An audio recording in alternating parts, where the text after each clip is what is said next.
la question de Franck. Allez, Êtes-vous Vasseur. satisfait de cette journée de ce dimanche? Oui, c'est un bon week-end.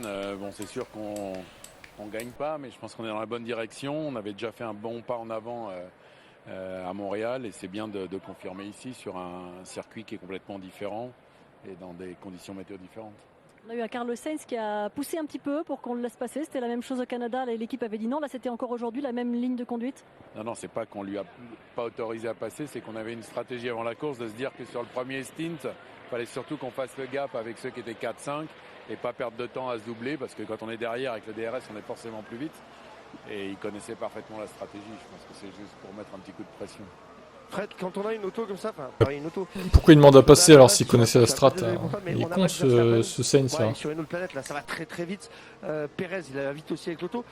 Quand on est comme le responsable, le boss d'une équipe comme Ferrari, qui a quand même les moyens, qui a les capacités de. Vasseur, on dirait le mec des PMU. Comment on fait pour Mettre le revenir fou. techniquement pour nos téléspectateurs?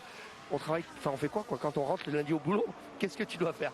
On essaye de comprendre nos faiblesses, où on a pêché dans le week-end, où on pense qu'il y a de la marge de progression. Moi, je pense qu'il y en a un peu partout, mais il y a certains points où on est peut-être plus faible que d'autres, et c'est à nous de travailler là-dessus. Le problème, c'est qu'on a un petit peu d'inertie en F1 sur le développement et qu'on sait ce qui va arriver dans les prochaines courses, mais c'est jamais dans ces circonstances-là qu'il y a quelque chose qui pêche. C'est qu'il y a un ensemble de choses où on n'est pas au top, il y a un ensemble de choses où il faut progresser, mais je pense que même chez Red Bull, même dominants comme ils sont aujourd'hui, ils ont exactement la même approche d'essayer de faire mieux la semaine prochaine. C'est pas, je pense que le jour où on se sent arriver, on est perdu, quoi.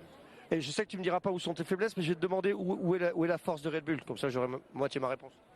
Je pense qu'il n'y a pas une force en spécial. Je pense que c'est un peu partout. Je pense qu'ils ils font certainement un meilleur usage des pneus, qu'ils ont une meilleure charge aéro, qu'ils ont un meilleur usage du DRS, qu'ils ont voilà.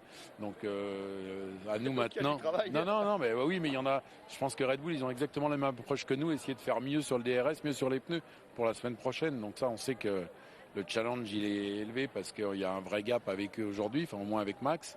Mais bon, si on regarde la première course de l'année où on finit à Jeddah presque à un tour, ou je crois la troisième où on finit presque à un tour, et aujourd'hui où on était 20 secondes derrière Max avant qu'il pique pour la dernière fois, je pense qu'on a fait 2 tiers du chemin. Donc, Merci.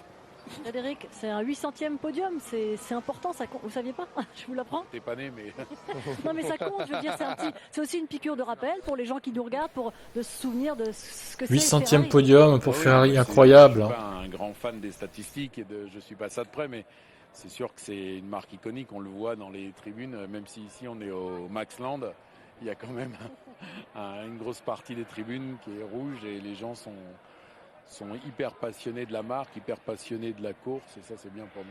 Bon, merci beaucoup Frédéric. Merci. Félicitations pour votre podium et pour votre belle qualification de vendredi. Oh là là, Franck, le suceur.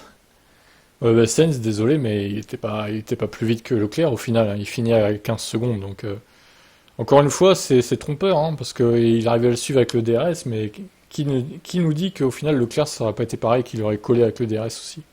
Je pense que ça serait arrivé comme ça, moi. Sinon, Sainz, il aurait fini au cul de Leclerc, il aurait fini juste derrière, en fait. Là, il a 15 secondes. Et encore, bon, il s'est pris 5 secondes de pénal, mais... Oui, mais en début de course, on parle de la course entière, voilà. Donc, il faut regarder sur une course. C'est bien beau d'être premier, d'être plus rapide en début de la course, mais si au final, t'arrives 15 secondes ou 20 secondes derrière, ça ne sert à quoi d'être plus rapide en début de course, du coup. Donc Leclerc sur cette course était encore plus rapide que Sainz, désolé. C'est des chiffres parlent, hein. Après, j'invente rien.